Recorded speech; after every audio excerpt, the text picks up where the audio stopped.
Megan O'Leary here with Scott Youngguns Jorgensen. Scott, when you walked in the door, you didn't seem as happy as somebody who just had another victory. How do you feel right now?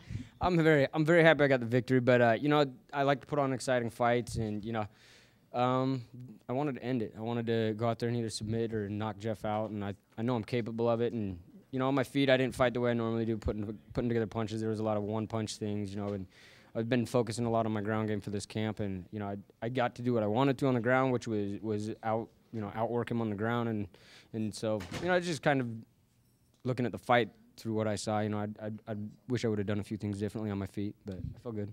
And you said this is the first time you had a jiu-jitsu coach.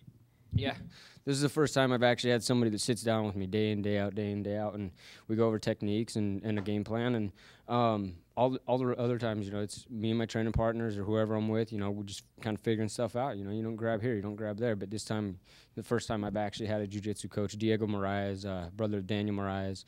They're out of Rio, and it showed out there. Jeff never put me in danger. I think I controlled the fight from start to finish, so it was good. It was what I wanted. Did anything about Jeff surprise you when you were out there? Did you feel like his skill set was improved than, from when you may have seen him fight in other organizations or when he was with Zuva before?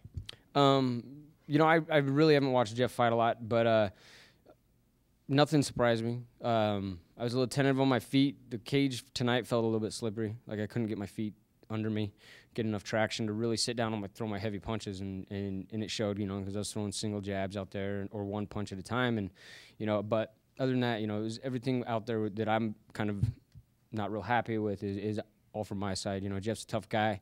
It's good to go out there and get a good victory over a veteran, and who knows what's next, but I'll keep climbing, keep winning, and get back to that fight for the belt. So. Yeah, this is now 2 in a row.